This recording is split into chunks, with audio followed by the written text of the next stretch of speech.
12 दिन के ईरान और इजराइल के वॉर में ईरान ने इजराइल के छक्के छोड़ा दिया और मजबूरी में अमेरिका के प्रेसिडेंट डोनाल्ड ट्रंप को बीच में आकर जबरदस्ती सीज फायर कराना पड़ा। अब दोबारा से अब ये जो वॉर है दोबारा से एस्केलेट होने के चांसेस यहाँ पर बढ़ चुके हैं। मैंने अपनी इससे पहले की जो रिपोर्ट में मैंने आपको बताया था कि इजराइल ने यहाँ पर वार्न किया है ईरान को कि वो अपने पूरे साजो सामान के साथ में, अपने लाव लश्कर के साथ में वो पूरी तरीके से तैयार है। लेकिन बदले में ईरान ने भी इजराइल को यहाँ पर वार्न करा है कि इजराइल जो है वो ये ना समझे कि जैसे ईरान ने इजराइल के ऊपर अटैक किए हैं उससे भी और ख़तरनाक अटैक किए जाएंगे। ईरान ने यहाँ पर इजराइल को ये वार्न कर दिया है कि जो उसके पास में पहली जो मिसाइलें उसने इजराइल के ऊपर मारी हैं वो काफ़ी पुरानी तकनीक की थी, लेकिन अब जो उसके पास में जो नया ज़ख़ीरा आया है ईरान के पास में मिसाइलों का, जिसके बारे में वो चाइना से बात कर रहा है और साजो सामान लेने के लिए और मिलिट्री इक्विपमेंट और मिसाइलें लेने के लिए और ज़्यादा एडवांसमेंट आ चुकी है उसके पास में। पहली खबर ये है। और दूसरी खबर आ रही है ईरान की तरफ से कि ईरान के जो डिफेंस मिनिस्टर हैं इजराइल काइड्स, उन्होंने पूरी तरीके से अप्रूवल दे दिया है आईडीएफ को कि आप गजा को दोबारा से रिक्यूपाई कर सकते हैं। हमने आदेश दे दिया है, जाओ आप जो चाहे वो कर सकते हो गजा के अंदर। तीसरी रिपोर्ट यहाँ पर सामने ये आ रही है कि इजराइल के कुछ खुफिया इंटेलिजेंस ऑफिसर ने यूएई की ऑफिशियली एक ट्रिप पे वहां पर गए हैं। वहां की यूएई के जो टॉप ऑफिशियल्स हैं उनके साथ में उनकी मुलाकात हुई और गजा के जो सीज फायर है उसके बारे में उन्होंने बात की है। चौथी खबर यहाँ पर ये आ रही है कि यूक्रेन, यूनाइटेड स्टेट और नाटो अलायंस की तरफ से जब जेलेंस्की और नाटो अलायंस वाशिंगटन डीसी में ट्रंप के साथ में उनकी मुलाकात हुई। इस मुलाकात में सबसे एक मेन वजह यहाँ पर यह बताई जा रही है ट्रंप ने पूरी तरीके से जेलेंस्की को बोल दिया है कि वो बिल्कुल भी यूक्रेन को नाटो अलायंस में बिल्कुल भी शामिल नहीं करेंगे। लिहाजा उसकी सिक्योरिटी के लिए अगर वो ये चाहते हैं कि वो सिक्योरिटी दें तो सिर्फ अमेरिका ये कर सकता है कि वो हवाई रास्ते से उसको सिक्योरिटी दे सकते हैं। नहीं तो पहली जो मतलब ये कि फर्स्ट प्रायोरिटी होगी वो यूरोपियन यूनियन की होगी कि वो यूक्रेन को प्रोटेक्ट करें।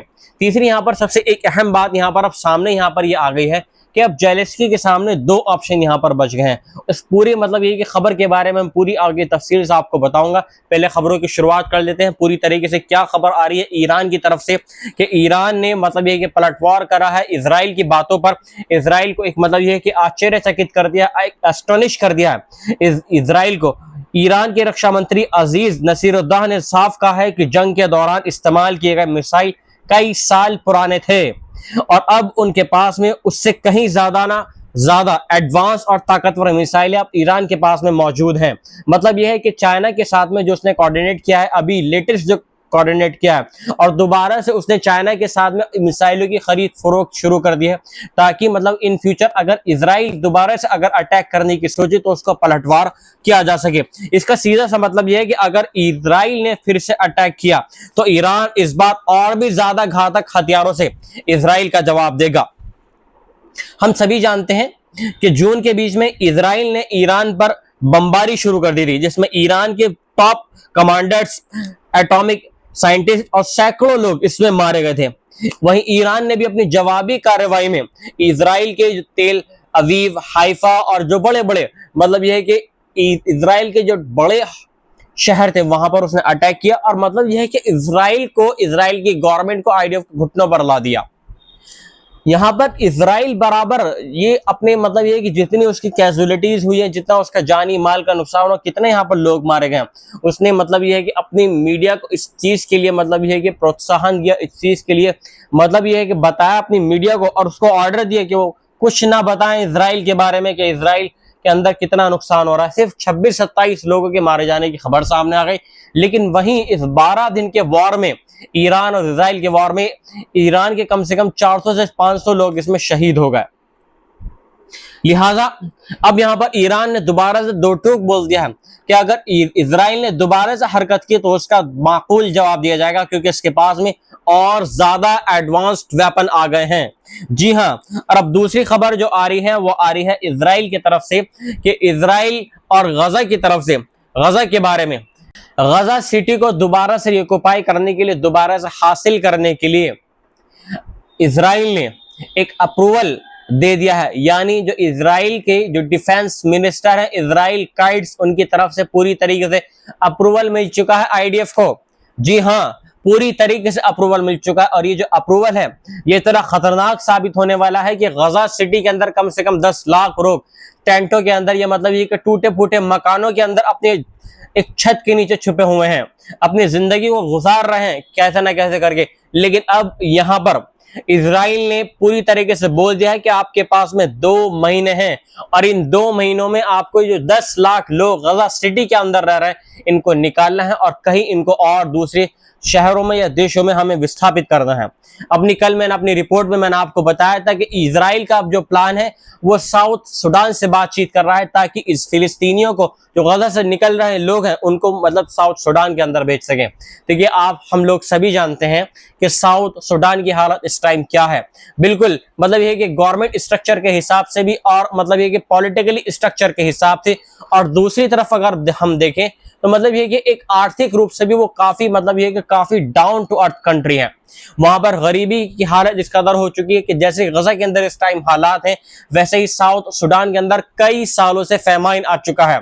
लिहाजा अब इजराइल ने साउथ सूडान को ये लालच दिया है कि आपके अंदर जो कंट्री के अंदर जो मतलब ये कि फैमाइन हो रहा है और इसके अलावा जो लोग भूखे मर रहे हैं, हम ये चाहते हैं कि हम आपकी मदद करें, हम ये चाहते हैं कि हम भूखों को खाना खिलाएं, हम वहां पर राशन दें।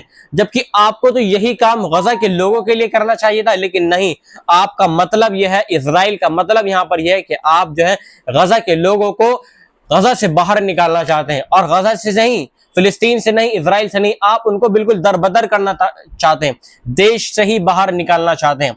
इससे पहले नेतन्याहू ने एक मतलब ये स्टेटमेंट दिया कि वो चाहते हैं कि मतलब ये है कि जो ग्रेटर इजराइल है उनका विजन है ग्रेटर इजराइल बनकर रहेगा।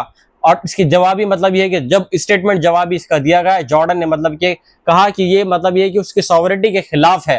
देखिए मैं आपको बताता चलूं, यहाँ पर जो ग्रेटर इजराइल है, जो जायनिस्ट जो लोग हैं इजराइल के अंदर, पॉलिटिकल पार्टी के जो लोग हैं, जो नेतन्याहू की पॉलिटिकल पार्टी है, जो जायनिस्ट पार्टी, उसका एम ये है, उसका मतलब ये है कि वो एक ग्रेटर इजराइल बनाकर रहेंगे। देखिए ग्रेटर इजराइल का मतलब यहाँ पर यह है कि कुछ हिस्सा इसमें सीरिया की गोलान हाइट्स का आ रहा है, कुछ हिस्सा इसमें सीरिया का आ रहा है और कुछ हिस्सा लेबनान का आ रहा है, और इसके साथ साथ तुर्की का और सऊदी अरब का भी इसमें एक बहुत बड़ा यहाँ पर हिस्सा आ रहा है। तो ये एक बहुत बड़ी बात होने वाली है कि आहिस्ता आहिस्ता इजराइल ने यहाँ पर प्लानिंग शुरू कर दी है कि वो ग्रेटर इजराइल पर अब काम कर रहा है। जी हाँ, यहाँ पर जो गजा का मकसद, गजा को कब्जाने का मकसद ये है कि वो गजा को एज ए ग्रेटर इजराइल के रूप में मान रहा है। गजा को एक मतलब ये कि जो उसका एक सिस्टम वो बनाकर चल रहा है कि आहिस्ता आहिस्ता हमें स्टेप बाय स्टेप पहले गजा को कॉन्कर करना है, फिर वेस्ट बैंक को कॉन्कर करना है, फिर इसके बाद में आहिस्ता आहिस्ता हम अपने मतलब ये कि यहाँ से बाहर निकलेंगे, जॉर्डन, सीरिया, फिर इसके बाद में आहिस्ता आहिस्ता हम जो चाहते हैं वो हासिल कर लेंगे। अब इसके बाद में पूरी तरीके से यहाँ पर प्लानिंग शुरू हो चुकी है, एक अप्रूवल यहाँ पर मिल चुका है गजा को दोबारा से रिक्यूपाई करने का, और कम से कम जो 10,000 जो रिजर्विस्ट फौजी हैं इजराइल को, उनको कॉल आउट कर लिया गया है कि आप बिल्कुल गजा के लिए वॉर करने के लिए आ जाए। उनको मतलब ये कि ऐसी ऐसी मतलब इनको ब्रेन वॉश किया जा रहा है इजरायली फौजियों का, आईडीएफ फौजियों का, कि मतलब आप सिर्फ यहूदी हैं, आप सिर्फ यहूदी हैं, मतलब जो और दूसरे जो कंट्री हैं और जो दूसरे मतलब ये कि जो और रिलीजियस हैं वो हमारे धर्म के खिलाफ हैं। हमको सिर्फ मतलब ये कि मस्जिद अल-अक्सा को खत्म करके यहाँ पर थर्ड टेम्पल माउंट हमें यहाँ पर कायम करना है, यहाँ पर बनाना है, उसको बिल्ड करना है। और ये थर्ड टेम्पल माउंट की जो मतलब ये शुरुआत होनी है वो होनी है मस्जिद अल-अक्सा से उसको शहीद करके। जी हाँ, ऐसी ऐसी बातें मतलब ये कि जो जायनिस्ट लोग हैं इजराइल के, वो आईडीएफ के लोगों को, आईडीएफ के जो सोल्जर्स हैं जिनकी उम्र में 18+ है और जो अपने 20 मतलब उन्होंने क्रॉस नहीं करे हैं आईडीएफ के अंदर, उनको मतलब ये कि ऐसी स्पीचेस दी जाती है ताकि उनका ब्रेन वॉश हो जाए और वो मतलब बिल्कुल पागल हो जाए। अगर कोई उनके सामने उनका मुखालिफ हो जाए तो उसको तबाह और बर्बाद और खत्म कर दें। और इसके अलावा तीसरी खबर यहां पर सामने ही आ रही है कि कुछ इजरायली जो इंटेलिजेंस ऑफिसर हैं उन्होंने मतलब एक गुप्त दौरा किया है यूएई का, यानी यूनाइटेड स्टेट ऑफ अमीरात के जो टॉप ऑफिशियल्स हैं उनके साथ में उनकी मुलाकात हुई है। और इस मुलाकात में जो मेन एजेंडा यहाँ पर बताया जा रहा है वो बताया जा रहा है गजा को सीजफायर के लिए, या अगर सीजफायर नहीं होता है तो वो ये चाहते हैं कि गजा को ऑक्यूपाई करके वहां पर इजराइल जो है वो हमास को खत्म करना चाहता है और इसके साथ में पीए यानी फिलिस्तीनियन अथॉरिटी, उन दोनों को खत्म करके एक अपनी वहां पर सरकार बनाना चाहता है। और दूसरी मतलब ये ऑर्गेनाइजेशन के जरिए पूरी खबर यहां पर सामने ये आई है कि इजराइल के strategic affair minister Ron Dermer ने हाल ही में यूएई यानी यूनाइटेड स्टेट ऑफ अमीरात का एक सीक्रेट दौरा किया है। वहां उन्होंने एक हाई लेवल अमीराती अधिकारियों से मुलाकात की है और इस एजेंडे में गजा पर जारी इजरायली हमले और सुरक्षा चिंताएं और दोनों देशों के संबंध इसमें शामिल हैं। मतलब कैसे ना कैसे करके हम आहिस्ता आहिस्ता यूएई के साथ में अच्छे संबंध स्थापित कर लें, यूएई के साथ में मतलब और ज्यादा इन्वेस्टमेंट हो। क्योंकि इससे पहले आप देखिए जो ट्रम्प जो है मिडिल ईस्ट के दौरे पर गए थे, पहली वो मतलब सऊदी अरब के दौरे पर गए और इसके बाद में यूएई, फिर इसके बाद में कतर। तो वहां पर उन्होंने ट्रिलियंस ऑफ डॉलर की डील साइन की है। जी हाँ, मैंने बहुत सारी अपनी रिपोर्ट में आपको मैंने ये चीज बताई थी और हम और आपको सभी पता है कि ट्रम्प जो है अपनी बहुत सब पहली जो ऑफिशियल ट्रिप पे वो गए थे वो सऊदी अरब और यूएई और कतर गए थे। वहां पर उन्होंने ट्रिलियन डॉलर की डील साइन की थी और इस डील का मकसद सबसे एक मेन चीज यहाँ पर क्या है कि इसराइल को एज ए स्ट्रेटेजिकली, इसराइल को as a politically, as a financially strong बनाना। वो सारा जितना भी इन्वेस्टमेंट है वो कहां पर जाएगा, वो अमेरिका जाएगा, फिर इनडायरेक्टली वो इजराइल में जाएगा। जी हाँ, यह हकीकत है। और नेतन्याहू ने यहां पर मतलब ये कि जो लैपिड है, आमने सामने की लड़ाई हो रही है। लैपिड में आपको बता दो एक मतलब यह है कि लैपिड जैसे गवर्नमेंट में अभी नेतन्याहू की सरकार है और अपोजिशन में एक लैपिड एक मिनिस्टर है जो अपोजिशन लीडर, वो बराबर इस चीज की मुखालफत कर रहा है कि आप जो गजा के अंदर कर रहे हैं वो बिल्कुल सही नहीं कर रहे हैं। इससे इजराइल की फाइनेंशियली बहुत कमजोर हो रही है। जो सिचुएशन है फाइनेंशियली सिचुएशन वो इजराइल की बहुत ज्यादा मतलब वीक हो रही है। यूएई के राष्ट्रपति मोहम्मद बिन जायद ने हाल ही में अबू धाबी में इजरायली विपक्षी नेता यार लैपिड से भी उन्होंने मुलाकात की है। जी हाँ, यार लैपिड से भी मुलाकात की है उन्होंने।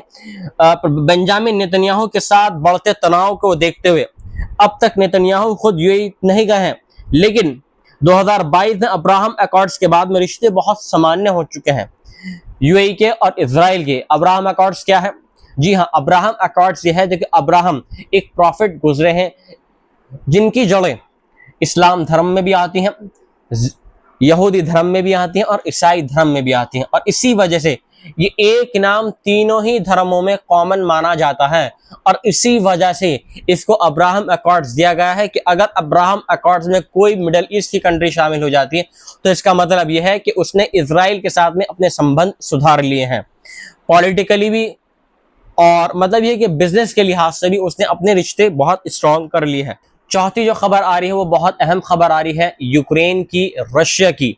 जी हाँ, पूरे यूरोपियन अलायंस के साथ में, नाटो अलायंस के साथ में जेलेंस्की की मीटिंग हुई है ट्रम्प के साथ में वॉशिंगटन डीसी के अंदर और ट्रम्प को समझाया गया है कि प्लीज आप रशिया से आप बात करें। जैसे आपने 15 अगस्त के दिन पुतिन के साथ में आपने मीटिंग की है और मतलब हम जानते हैं कि जो मीटिंग हुई है अच्छी हुई है, इसका रिजल्ट अच्छा निकला है। ट्रम्प ने यहाँ पर पुतिन के साथ में मुलाकात की 15 अगस्त के दिन और इस 15 अगस्त के ही इफेक्ट के बाद में जेलेंस्की की और यूरोपियन यूनियन की मुलाकात हुई है वॉशिंगटन डीसी के अंदर। अब ये जो सेकंड फेज की जो मुलाकात हुई है पूरे यूरोपियन यूनियन की और जेलेंस्की की, इसका मकसद यहाँ पर क्या है? देखिए, सबसे एक अहम बात मैं अंदरूनी आपको यहाँ पर बता दूं। अब यहाँ पर जो जेलेंस्की है वो 2 भागों में यहाँ पर बढ़ गया है। अब उसके पास में या तो करो या मरो का बस एक सॉल्यूशन है, या तो मतलब ये है कि रशिया के आगे हाथ पे मतलब घुटने टेक दे, या मतलब ये है कि लड़ाई को लड़ता रहे। अगर ये समझौता अगर नहीं होता है तो ट्रम्प ने यहाँ पर इस मीटिंग में यहाँ पर ये बोल दिया कि देखो भाई, हम बिल्कुल भी आपके साथ में लड़ाई नहीं लड़ेंगे क्योंकि हम बहुत ज्यादा आपकी कंट्री के ऊपर, आपके ऊपर बहुत पैसा खर्च कर चुके हैं। हम ये चाहते हैं कि जो हमारे अमेरिकन लोगों का पैसा है एज ए टैक्सेबल पैसा वो हमारी ही कंट्री में लगे। और अगर आप चाहते हैं कि आप मतलब ये कि एज ए पीस पर्पस हम हमारा पैसा आपकी कंट्री में लगे तो हम चाहते हैं, बेशक मोस्ट वेलकम। और यहाँ पर यूरोपियन यूनियन को पूरा मतलब ये कि उन्होंने उनके हाथ में जिम्मा सौंप दिया कि चलो भाई, यूरोप के लोग, यूरोप की कंट्रीज ब्रिटेन, फ्रांस, जर्मनी और इटली, और इनके हाथों में सत्ता सौंप दी यूक्रेन की कि दो वही यूरोपियन यूनियन के जो लीडर्स हैं यहाँ पर सब बैठे हुए हैं। देखो, मैं तो बिल्कुल पल्ला यहाँ से झाड़ रहा हूँ मेरा तो काम है नहीं। अगर आप मतलब ये कि रशिया के साथ में लड़ाई अगर बराबर जारी रखते हैं तो हम नहीं चाहते कि आप लड़ाई जारी रखें, हम ये चाहते हैं कि आप समझौता कर लें। अब आपके हाथ में है, आपको क्या करना है, लड़ाई को जारी रखना है, ये मतलब ये है कि रशिया के आगे घुटने टेक देना है। अगर जेलेंस्की और यूक्रेन रशिया के आगे घुटने टेक देते हैं तो रशिया यूक्रेन के हाथ से जो रशिया ने कब्जाई हुई जो मेन जगहें हैं यूक्रेन की, वो यूक्रेन के हाथों से निकल जाएंगी और मजबूरी में आकर यूक्रेन को यहां पर मतलब यह है कि घुटने टेकने पड़ेंगे। देखो सबसे एक मेन चीज यहां पर यह है कि जो मेन शहर हैं यूक्रेन के जो रशिया ने कब्जाए हुए हैं वो है दोनेत्स्क है, लुहानस्क है और क्रीमिया है। ये तीन बड़े बड़े शहर हैं जो यूक्रेन पे कब्जा किए हुए हैं रशिया ने।